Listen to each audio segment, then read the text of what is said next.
है, एक इधर है, एक इधर है, इधर है, सब तरफ। ओ भाई, so I am climbing to Kedarnath. और देखिए कितने सुंदर नज़ारे हैं पीछे। पीछे मंदाकिनी रिवर है और उसमें सारे जो है झरने जा रहे हैं। और अभी पता नहीं कितना किलोमीटर बचा है, क्योंकि कोई बोलता है 15 किलोमीटर है, कोई बोलता है 18 किलोमीटर है, कोई बोलता है टोटल 16 किलोमीटर पड़ता है, कोई बोलता है कि 22 हो गया है। अभी मेरा फ़ोन जो बता रहा है कि मैं 7 किलोमीटर ट्रैक करके आ चुका हूँ। तो इतने में मैं ये समझ चुका हूँ कि रुकना बिल्कुल भी नहीं है, चलते रहो, ठीक है, बिल्कुल भी नहीं रुकना है।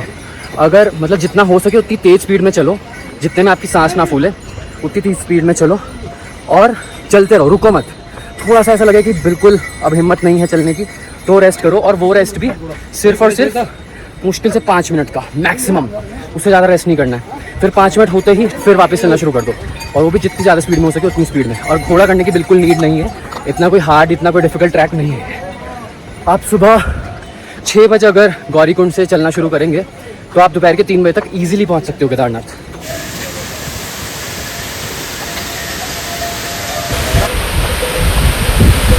अभी एक अच्छी चीज़ क्या हुई कि गेस्ट्स ने घोड़ा कर लिया था, तो मैंने अपना बैग इनके घोड़े पे बंधवा दिया आगे, तो बहुत राहत मिली है। सिर्फ अब एक पानी की बोतल रहेगी हाथ में और इजी हो जाएगा बहुत चलना। बहुत चढ़ाई है भाई। अभी मेरे को ये शॉर्टकट दिखाया, अगर मैं सीधे रास्ते से जाऊँगा तो इधर से पूरा घूम फिर के इधर जाऊँगा, लेकिन इधर से जाने में बहुत मेहनत बच जाएगी और रिस्की है, बट इट्स ओके। केदारनाथ में एक पानी की बोतल 100 से 200 रुपये की मिलती है, फिर भी आपको बहुत सारी बोतल्स लाने की जरूरत नहीं है। एक बोतल में भी आपका काम चल जाएगा, क्योंकि यहाँ पे मिनरल वाटर मिल रहा है आपको, और वो भी फ्री में। जो आज तक सिर्फ रील्स में देखा था, आज रियलिटी में भी देख रहे हैं। घोड़ा से पड़ा हुआ है मौत के मुंह में और किसी को कोई फ़र्क भी नहीं पड़ रहा है। तब तक ही काम लिया जाता है इनसे, जब तक ये काम के हैं, उसके बाद इनको छोड़ दिया जाता है मरने के लिए। प्लीज़ ऐसी यात्रा करने की कोई ज़रूरत नहीं है। अगर आपके पैरों में जान है तो ही केदारनाथ देख के थोड़ी सी राहत मिल रही है कि 10.5 किलोमीटर बचा है। अभी 10 किलोमीटर में ऑलरेडी चल के आ चुका हूँ और ऐसा लग रहा है रास्ता ख़त्म ही नहीं हो रहा। बहुत खड़ी सी लग रही है चढ़ाई, इवन तो इतनी है नहीं। पहली बात तो मैं रुक नहीं रहा हूँ बिल्कुल भी, मैक्सिमम 2-3 मिनट रुक रहा हूँ बीच में और फिर चलता बन रहा हूँ, क्योंकि मेरा एम है कि मैं जल्द से जल्द ऊपर पहुँच जाऊँ और फिर जल्द से जल्द केदारनाथ जी के दर्शन कर लूँ और शाम की आरती पे अटेंड कर लूँ। गंदगी मचा रखी है ना, कोई हद ही नहीं है। मतलब सांस नहीं ली जा रही है यहाँ पे, सांस लेने से तबीयत खराब हो जाएगी इतनी साफ जगह पे भी, क्योंकि कितना कूड़ा कर रखा है। ये देख रहे हो प्लास्टिक। प्लीज़ गाइज, आप लोग यहाँ आए तो प्लीज़ एक रिस्पॉन्सिबल सिटीजन की तरह आए। ये एक एक कण जो है ना प्लास्टिक का, ये जहर है हमारे एनवायरनमेंट के लिए। क्या बाबा केदार आपसे प्रसन्न होंगे, जिनकी पत्नी है पार्वती माता, जो प्रकृति हैं, उनको हम अगर गंदा कर देंगे तो क्या फ़ायदा है इतनी दूर ऊपर आने का भगवान के लिए। ये घोड़ा डेड पड़ा है यहाँ पे, इस पर कपड़ा डाल दिया, बस बात ख़त्म कर दी यहीं पे। अभी क्या है ना, 2 रास्ते हो गए हैं। एक यहाँ से भी आप जा सकते हो केदारनाथ, एक उससे भी जा सकते हो, ठीक है। बट ये वाला रास्ता छोटा पड़ेगा, तो अगर आप आएँ कभी तो लेफ्ट हैंड साइड वाला रास्ता चूज़ करिएगा। झरने ही झरने भाई, कितने झरने दिखाऊँ आपको, फिर भी ले लो व्यू। मेरी जो इमेजिनेशन में जो ट्रैक था ना कि रास्ता कैसा होगा, वो एग्जैक्टली ऐसा था कि दोनों तरफ ऐसे बहुत खुली खुली वादियाँ होंगी, बीच में इतना बड़ा गैप होगा। और अब जाके मेरे को ये नज़ारा जब दिखा है तो मेरे को लगा कि हाँ, कहीं ना कहीं मेरी इमेजिनेशन, मेरा इंट्यूशन सही था। Not this one, the plastic thing. वहाँ कहीं दूर से मैं पैदल चलता हुआ आ रहा हूँ। मेरे फ़ोन के अकॉर्डिंग मैं अभी 12 किलोमीटर चल चुका हूँ, ठीक है। और अभी और रहता है लगभग 8 किलोमीटर। बहुत दूर है भाई, ऐसे नहीं मिलते बोले बाबा। 44 मिनट्स में मैं सिर्फ 2 किलोमीटर ही कवर कर पाया हूँ। पिछला बोर्ड जो था 10.5 का, वो 44 मिनट्स पहले था और अभी 8.5 है। मतलब बहुत ही ज़्यादा टाइम लग रहा है भाई इस चढ़ाई में ना। अभी भी मेरे को लोग मिले हैं जो ऊपर मंदिर से वापस यहाँ आए हैं, तो मंदिर से वापस यहाँ आने में उनको 4 घंटे लगे हैं, वो भी तब जब वो उतर रहे हैं। अब ऊपर जाने में तो मान लो डबल से भी ज़्यादा टाइम लग सकता है। उनको 4 लगे तो मुझे 8-9 घंटे अभी भी लग जाएंगे। अभी बज रहा है 2, भाई 9 घंटे, 11 बज जाएंगे पहुँचते पहुँचते। मेन चढ़ाई तो अब शुरू होगी गाइस। ये देख रहे हो कितना ज़्यादा ऊपर है, ऐसे एकदम खड़ा है। आगे जाके तो और ज़्यादा खड़ी है, पूरे ग्लू से है ना। ये दर्द कर रहे हैं, ये दर्द कर रहा है। अब होगा असली दर्द और अब लगेगा और ज़्यादा टाइम चढ़ने में। इस सामने अभी ना पहाड़ पूरा विजिबल था और बादल इतनी तेज़ी से आए हैं ना, ऐसा था ये पहाड़ों के किनारे में दिख रहा है, और अभी इतनी तेज़ी से बादल आए, पूरा कवर कर दिया पहाड़ों को। और हम यहाँ इंजॉय कर रहे हैं चाय विद ओरियो। उनके पास मेरा बैग है, उसका ध्यान रखना भाई।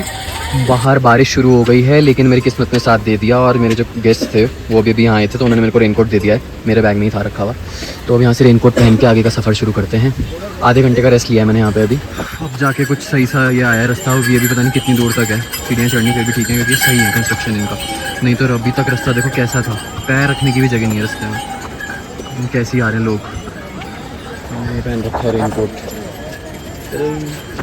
कोई फ़ायदा नहीं है इन सीढ़ियों का। ये देखो घोड़ों ने पैर रख रख के इनमें भी गड्ढे कर दिए और सब में पानी भर गया है। यहीं से आना पड़ेगा। अभी मेरे पास कॉल आया है, जो हमारे गेस्ट हेलीकॉप्टर से जा रहे थे वो हेलीकॉप्टर से नहीं जा पाए क्योंकि चमोली में बादल फट गए, जो कि बद्रीनाथ के रास्ते में पड़ता है। और सारे हेलीकॉप्टर्स उनको रेस्क्यू करने चले गए हैं जो लोग वहाँ पे उस बादल फटने के शिकार हुए हैं। हाँ, तो देखिए भगवान की माया, मतलब बहुत ही मुश्किल से बुलाते हैं भाई ये, और जिसको इनका मन है उसी को बुलाते हैं। और वो बता रहे हैं कि वो हेलीकॉप्टर में बैठ गए थे, जो गेस्ट गए ना हेलीकॉप्टर से।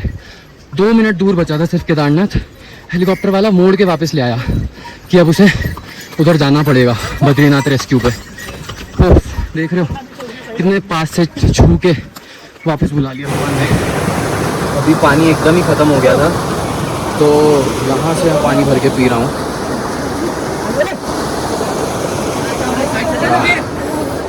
मज़ा आ गया, बहुत ठंडा पानी है। इससे पहले कि कोई लेकर आए आपको 4 कंधों या 4 पैरों पे, अपने 2 पैरों पे आके ही चले जाओ भाई, जब उम्र है, जब बॉडी में इतनी हिम्मत है कि खुद से आ जाए। क्योंकि ये 4 लोगों के कंधों पे या 4 पैरों पे घोड़ों के आके आपको कोई पुण्य नहीं मिलने वाला, बल्कि पाप ही मिलना है। क्योंकि आप जो पैसे दे भी रहे हो ना, उससे आप किसी को ख़रीद नहीं सकते। इतने पैसे हम नहीं दे सकते तो हम किसी की जान खरीद लें, ठीक है। तो तीर्थ करने हैं, धाम करने हैं तो यंग एज में करो, और अगर आपकी उम्र हो गई है तो भाई यहीं है सारे धाम, नहीं आने की ज़रूरत है यहाँ पे। अपनी लाइफ भी रिस्क में डालते हैं और साथ ही साथ औरों की लाइफ भी रिस्क में डालते हैं हम लोग। ये इतने गजब व्यू के सामने आपको टेंट मिल रहे हैं बढ़िया रहने के लिए, और 100 रुपये पर पर्सन है शेयरिंग में। एक टेंट में 8 लोग आ जाते हैं। अगर आप पूरा टेंट लेंगे तो 800 रुपये में है मात्र, और बढ़िया आपको यहाँ से व्यू मिलेगा। और यहाँ से केदारनाथ है 5 किलोमीटर, 1.5 घंटे का ट्रैक। अभी भी 4 किलोमीटर बचा है। मैंने अभी एक शॉर्टकट एक्सप्लोर करा है, इससे देखते हैं कुछ हद तक तो बच ही जाएगा अपना टाइम और एफर्ट्स तक नहीं, खैर एफर्ट्स तो इसमें ज़्यादा ही लगते हैं क्योंकि बड़े बड़े स्टेप्स लेने पड़ते हैं, बट एटलीस्ट टाइम ख़त्म ही नहीं होने मारा भाई ये रास्ता। मेरे को एक फैमिली मिली जो कि उनके पास उन्होंने ऐसा बोला कि पैसे ख़त्म हो गए हैं। सबसे पहले तो हमारे माइंड में डाउट आता ही है कि सच में इनको नीड है या फिर ज़बरदस्ती भीख मांग रहे हैं, क्या है। लेकिन व्हाट्सोएवर द रीज़न इज़, अगर आप इतने सक्षम हैं कि आपके पास पैसे हैं उनको देने के लिए, तो you should give, because you never know कि भगवान किस रूप में आ जाएं, है ना। और तीर्थ में आके तो ये काम करना बहुत ज़्यादा, जब भी आपको दिखे जितना भी आपसे हो उतना आप दे दें, क्योंकि डोनेशन करने से हमारे जो मनी है ना वो प्योर होता है। हम किस किस तरीके से पैसा कमा रहे हैं, जिसके थ्रू हमारे तक पैसा पहुंच रहा है, उसने कोई पाप करे हैं, कुछ बुरा काम करा है, उस सब का हमें भुगतान करना पड़ता है। लेकिन जब हम डोनेट करते हैं तो वो मनी प्योर हो जाती है। कितने सुंदर यहाँ पे फ्लावर्स लगे हुए हैं, वाइट कलर के भी, लेवेंडर कलर के भी। अनदर हॉरिफिक शॉर्टकट से शॉर्ट तो हो जाता है, लेकिन बड़ा मुश्किल है भाई ये ज़रा सा रास्ता भी चढ़ पाना। एकदम देख रहे हो कैसे खड़ा हूँ, इधर पैर मेरे को यहाँ पे फंसा के कूदना पड़ेगा, तब मैं ऊपर जाऊँगा ऐसे कर करके, ऐसे देखो। And it's time to finally reward myself with this. मैं 17.5 किलोमीटर पैदल ट्रैक करके आया हूँ, कुछ प्लेन सड़क पे नहीं, ऐसी सड़क पे जिसमें पैर रखने के लिए ऐसे पैर यूँ करने पड़ते हैं। इनको देखो कैसे रख रहे हो पैर। तो let's have this before we go. पता है फिलहाल ही 10 रुपये की चॉकलेट हज़ारों रुपये की चॉकलेट जैसी टेस्ट कर रही है। और मैं कभी भी जो अमूल की सबसे बड़ी चॉकलेट आती है ना, उससे छोटी चॉकलेट नहीं खाता। तो फिलहाल this is also enough. Finally बस 1 किलोमीटर दूर और है और हम फिर दर्शन करेंगे अपने सबसे प्यारे ज्योतिर्लिंग का, जो कि ट्रायंगुलर शेप में है, बाबा केदारनाथ का ज्योतिर्लिंग। वो शिवलिंग जो इकलौता शिवलिंग है जो कि एक ट्रायंगुलर शेप में है। मैं बहुत ही ज़्यादा एक्साइटेड हूँ, बहुत ही ज़्यादा खुशी हो रही है। इवन दो बॉडी एकदम टूट गई है, कंधों से लेके सब कुछ एकदम बहुत पेन कर रहा है। बहुत अच्छा मैंने अपना बैग दे दिया था, अगर मेरा बैग मेरे पास होता तब तो पता नहीं क्या ही हालत होती भाई। है मंदिर से आप देख सकते हैं कि मंदिर का चोटी शिखर हमें दिख रहा है यहाँ से, और वहाँ से ये सिर्फ 500 मीटर है, बहुत ही वॉकेबल डिस्टेंस पे है। तो ये है फ्री दर्शन टोकन जो आपको लेना पड़ेगा दर्शन करने के लिए। कितना दिव्य दर्शन हो रहे हैं, देख रहे हो आप कितने दिव्य। और वो रहे बाबा।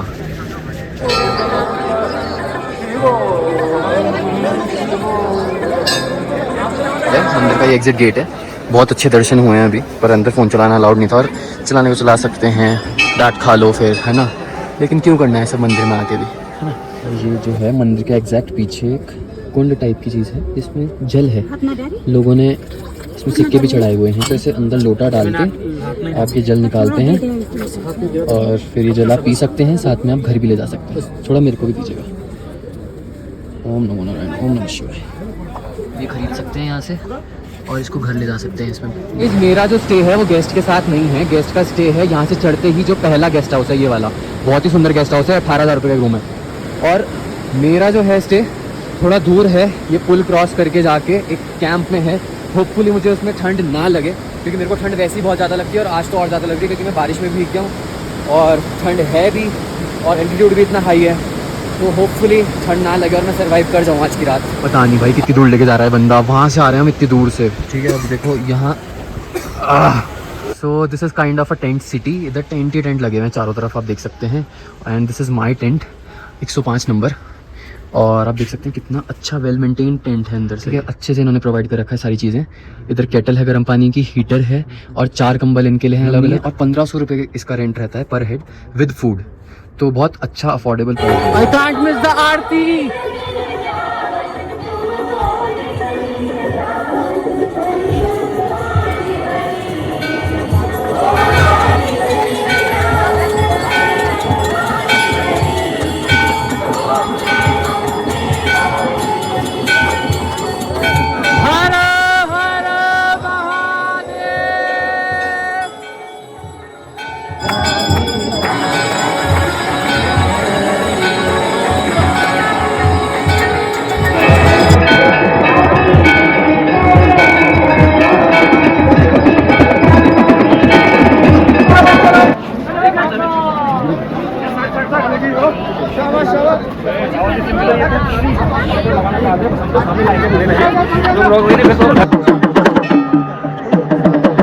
I just can't express how happy and grateful I'm feeling right now, because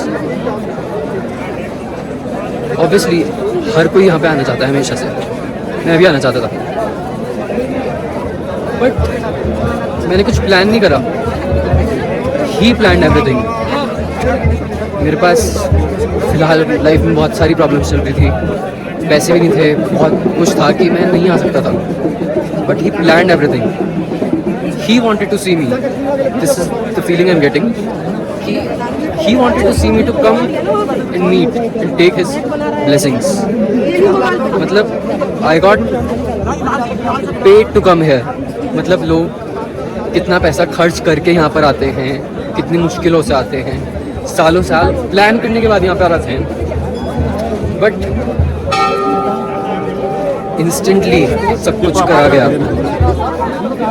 मेरे को गाड़ी अरेंज करके दी गई, मेरे को स्टे अरेंज करके दिया गया, वो भी तब जब सब कुछ बहुत महंगा हो रखा है, वो भी तब जब सब कुछ इतना मतलब डिफ़िकल्ट है, मॉनसून है, लैंडस्लाइड्स है, सब रास्ते बंद हैं, तब मुझे बुला लिया और मेरे से कुछ लिया नहीं, मुझे दिया यहाँ आने के लिए भी सब कुछ दिया, सारा अरेंजमेंट दिया, पैसे दिए, सब दिया। तो what else do we need to prove that भगवान सच में है। मतलब बहुत ही बड़ी बात है मेरे लिए कि मैं यहाँ तक आया हूँ, दर्शन करे। दिस इज़ माई 4th ज्योतिर्लिंग। 3 ज्योतिर्लिंग मैंने सोलो करे। मैं नहीं बता सकता कि मैं कितना ज़्यादा खुश हूँ आज। इतनी ठंड में सहन नहीं कर पाता, मेरे को साइनस हो जाता है, लेकिन मेरे को कोई साइनस नहीं हो रहा है। मतलब गिनती ही नहीं है, इतनी कृपा है, गिन ही नहीं सकते आप। दूसरी बार अंदर दर्शन करने जा रहा हूँ मैं अभी, ठीक है, और दोनों बारी टिकट नहीं लगी है, पता है, चेक ही नहीं हुई टिकट अंदर जाने की।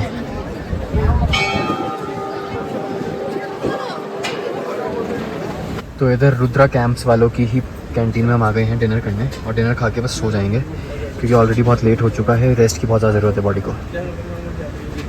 इनका कैंटीन पास में ही है कैंप से। खाना तो गाइस बढ़िया है। केदारनाथ में खाना मिल पाना ये अपने आप में बहुत बड़ी बात है, क्योंकि इतनी हाइट पे 3500 मीटर ऊपर आ गए आप धरती से, यहाँ पे खाना पकता ही बहुत मुश्किल से है।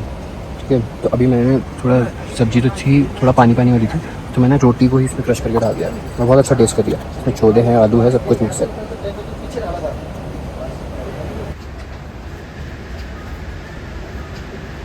ट्रिपल जिप कैंप है ये। ठीक है, एक जिप मैंने बंद कर दी, दूसरी एरी और तीसरी एरी। इससे क्या है कि ठंड नहीं लगेगी। अब बस सोना है, बहुत ज़्यादा थकावट हो गई है। 9 बज रहे हैं, देखते हैं कितनी देर में नींद आती है, क्योंकि सुबह फिर 3 बजे तो जगना ही पड़ेगा और नहा धो के फिर जाना है लाइन में लगने दर्शन के लिए। ओके गाइस, गुड नाइट, फिर मिलते हैं नेक्स्ट व्लॉग में। Thank you so much for watching till here. Channel को सब्सक्राइब कर देना, शेयर कर देना, और कुछ हेल्प चाहिए हो मेरे से केदारनाथ से रिलेटेड या किसी भी चीज़ से रिलेटेड, तो you can contact me anyways, anywhere, any time.